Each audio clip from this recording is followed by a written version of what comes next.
തൃശൂർ, പാലക്കാട്, മലപ്പുറം ജില്ലകളിലെ റെയിൽവേ സ്റ്റേഷനുകൾ കേന്ദ്രീകരിച്ച് ഭിക്ഷാടന മാഫിയ സജീവമാവുകയാണ്. പട്ടാമ്പിയാണ് ഈ സംഘങ്ങളുടെ കേന്ദ്രം. 3 ജില്ലകളിലേക്ക് ഭിക്ഷാടനത്തിനായി ഇവിടെ നിന്നും ദിവസവും പുറപ്പെടുന്നത് 100 കണക്കിന് ആളുകളാണ്.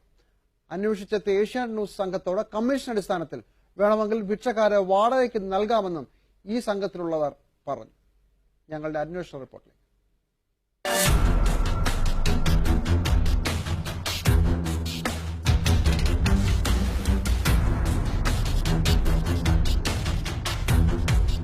എന്റെ മോളെ എത്രയോ സ്വപ്നത്തോടു കൂടെ കയറിയോ, ആ സ്വപ്നാണ് ഒരു നിമിഷം നേരം കൊണ്ട് ചവിട്ടി തേച്ചതാണ് അവൻ. സൗമ്യ കേസിൽ സുപ്രീം കോടതി വിധി വന്നതിന് പിന്നാലെയാണ് കേരളത്തിലെ അന്തർ സംസ്ഥാന ഭിക്ഷാടന മാഫിയ ഇപ്പോഴെങ്ങനെയെന്ന് ഞങ്ങളുടെ അന്വേഷണം തുടങ്ങുന്നത്. ഞങ്ങൾക്ക് ഭിക്ഷാടകരുടെ താവളത്തെപ്പറ്റി സൂചന കിട്ടിയത് പട്ടാമ്പിയിൽ നിന്ന്. റെയിൽവേ സ്റ്റേഷന് 2 കിലോമീറ്റർ ചുറ്റളവിൽ ഇതര സംസ്ഥാന തൊഴിലാളി ക്യാമ്പുകളിൽ ഇടകലർന്ന് 100 കണക്കിന് ഭിക്ഷാടകർ ജീവിക്കുന്നു.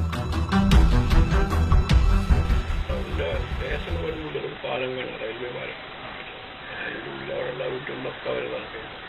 രാവിലെ മുസ്ലിം വേഷം കിട്ടുക,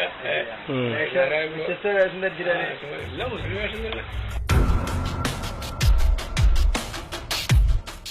പട്ടാമ്പി റെയിൽ പരിസരത്തെ പൊന്തക്കാടുകൾ നിറഞ്ഞ അധികമാരുടെയും ശ്രദ്ധയെത്താത്ത പരിസരം. താൽക്കാലിക ലോഡ്ജുകളിലും കുടിസ് ഷെഡുകളിലുമായി 100 കണക്കിന് ആളുകൾ.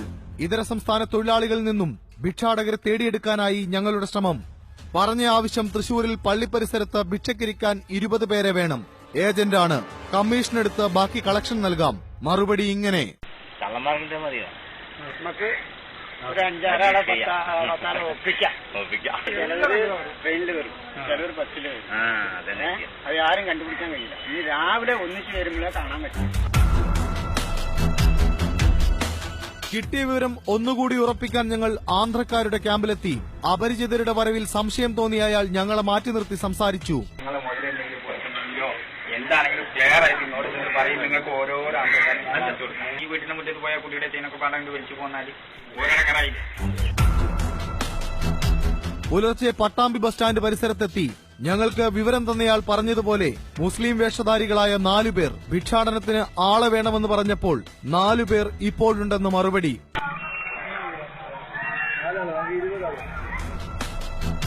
എപ്പോൾ വരണമെന്ന് ചോദിച്ചതോടെ പിന്നെ വരാമെന്ന് പറഞ്ഞ് ഞങ്ങൾ ഒഴിവായി. പ്രദേശത്തെ കച്ചവടക്കാരിൽ ചിലരെയും ഞങ്ങൾ സമീപിച്ചു. മുസ്ലിംസ് അല്ലാത്ത മുസ്ലിംസ് വേഷം കെട്ടിട്ട് പോണ ആൾക്കാരൊക്കെ ഉണ്ട്. കളക്ഷൻ ഭയങ്കര കഷ്ടമല്ലേ. വൈകുന്നേരമാകുമ്പോഴത്തേന് 10,000-2,500 കിട്ടും.